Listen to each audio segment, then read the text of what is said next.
네, 광주광역시 북구 갑의 조섭입니다. 우리 한국감정원 원장님께 말씀드리겠습니다.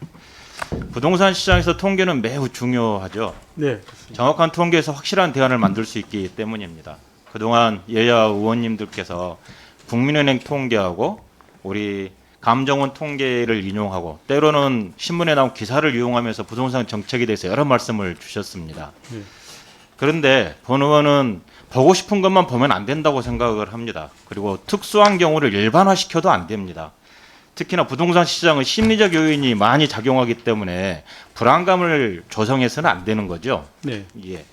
그래서 여야 우리 모두는 국민의 안정적 주거 환경을 위해서 열심히 일하고 있다고 생각을 합니다. 특히나 우리 문재인 대통령께서도 국정을 책임지기 때문에 더더욱더 부동산 시장의 안정화를 원하고 계실 겁니다. 어느 누구도 이 자리에 계신 어느 누구도 부동산 시장이 혼란스럽기를 바라는 분은 한 분도 안 계실 거라고 믿습니다. 서울의 주택 보급률은 95.9%입니다. 그리고 자가 거주율은 42.7%밖에 되지 않습니다. 나머지 임대 거주율이 54%나 된다는 말인데 이 이야기는 다시 역으로 보면 서울의 집은 95%, 96%가 살 정도 갖고 있지만 50% 넘는 분들이 임대주택에 살고 있다라고 규정 지을 수 있습니다. 맞죠? 네. 그렇기 때문에 정부에서 부동산 시장 안정화라든가 뭐 전월세 시장 안정화 등등 상대적 약자인 임차인을 보호하기 위한 정책들을 펼 수밖에 없다고 생각을 합니다. 그렇겠죠? 네. 네. 그 출발점이 그 정책의 출발점이 통계입니다. 그래서 공공기관인 우리 감정원이 공적 신뢰를 갖기 위한 가져야 되는 가장 커다란 이유라고 생각을 합니다. 과거에 주택가격 동향조사는 과거 민간, 즉 KB 국민은행에서 생산해 왔죠. 네, 그렇습니다. 그런데 이명박 정부 시절, 즉 이명박 대통령 시절에 호가 유지 조사 방식인 시장 애공 문제점을 제기하면서 한국감정원에서 이 업무를 수행해라 했죠. 네, 그렇습니다. 그렇죠? 13년입니다. 이명박 정부 시절 2010년도 6월 15일 날 국가통계위원회 부동산 통계 선진화 방안 의결에 따라서 2013년 1월 1일부터 지금 감정원에서 실시하고 있는 겁니다. 그렇습니다. 예. 국민은행에서 했을 경우에 어떤 문제가 있었을까요? 여러 번 말씀드렸습니다만 조사 방식이라든지 산정 방식 이런 부분, 표본수 이런 부분 차이가 있었습니다. 네. 그렇죠. 우리 도표를 한번 볼까요? 조사 방식에서 국민은행은 공인중개사가 호가를 입력하는 방식을 취하고 있습니다. 한국감정원은 그러지 않죠. 실제로 전문 조사가가 실거래가를 조사하고 그렇게 가고 있죠. 네, 그렇습니다. 예. 조사 모집단도 KB 주택 통계는 아파트를 주로 하고 있습니다. 네.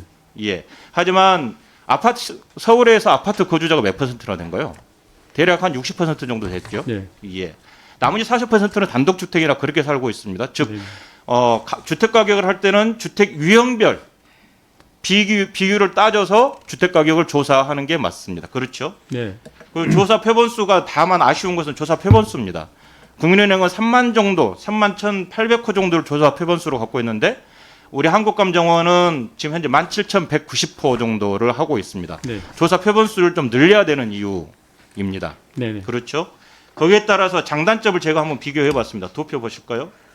장점, 감정원과 국민은행의 장점과 단점을 비교했더니 통계법 테두리 안에서 하는 게 감정원의 장점이다 보면 국민은행은 또 통계법을 구속받지 않으므로 그게 또 장점이 되더라고요. 자유롭게 할 수 있으니까. 그렇죠? 그럴 수도 있을 것 같습니다. 예. 단점은 도표에서 보시는 것 같이 이렇게 되어 있습니다.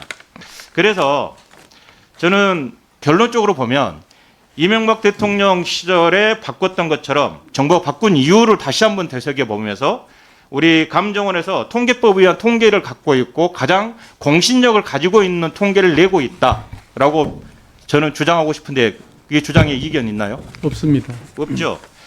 다만 보다 더 자세한 그리고 보다 더 정확한 시장 가격, 즉 국민이 체감할 수 있는 통계 자료를 생산해 내야 될 것입니다. 그래야 올바른 정책이 만들어질 수 있다고 봅니다. 네. 예. 그걸 위해서 아까 표본수도 늘리고 여러 가지 여타의 방안들을 만들어서 원장님께서 그에 대한 대안을 국민들에게 신뢰받을 수 있는 대안을 만들어내시기를 바라겠습니다. 네, 그렇게 하겠습니다. 예. 꼭 그렇게 해 주십시오. 예. 예.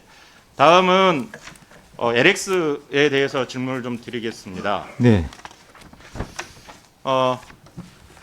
지하 정보화 사업이 지금 4천억 정도 돼 있죠. 4,100억인가요? 1989년부터 시작을 했을 때 1단계부터 해서요. 네, 전체적으로 계속 합계를 해보진 않았습니다만은 예. 예, 예. 정보산업 이게 지금 한국판 뉴딜 사업에 10대 과제에 포함되어 있고 인사말에 말씀드린 것처럼 안전사고 예방을 해서 3차원 지하공간 통합지도 제작이 필요하다라고 되어 있습니다. 시간이 없어서 빨리빨리 진행하겠습니다. 네. 1단계, 2단계, 3단계 이렇게 사업을 지금 진행하고 있습니다. 도표를 보시면 아실 겁니다. 앞에 도표 있어요. 화면 있어요. 네. 예. 그래서 4,100억 정도 예산이 들어갔고요. 다음 화면. 그런데 문제는 여기에 있습니다. 지하공간 통합지도 구축 사업을 내용을 살펴보니까 지하시설물 관료가 지하철, 지하차도, 지하상가, 건물 등을 관통하거나 도로 밑에 매설돼야 되는데 지하시설물이 건물 등 도로 구역을 벗어나서 매설된 경우가 상당히 많이 있습니다. 위치, 깊이, 관의 크기 등도 맞지 않습니다. 3D 영상 한번 볼까요? 화면 한번 좀 보시죠.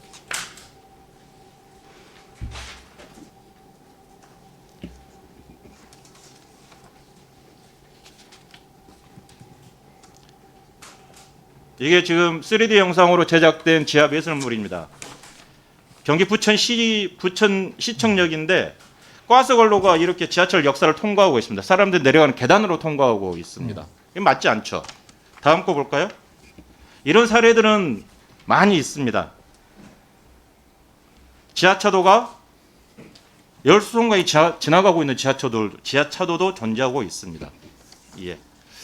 이렇게 3D 지도에 오류가 발생하는 이유 사장님 아시죠? 네. 추가 질의 때 다시 네. 하겠습니다. 수고하셨습니다. 다음은 문정복 의원님 질의하시겠습니다.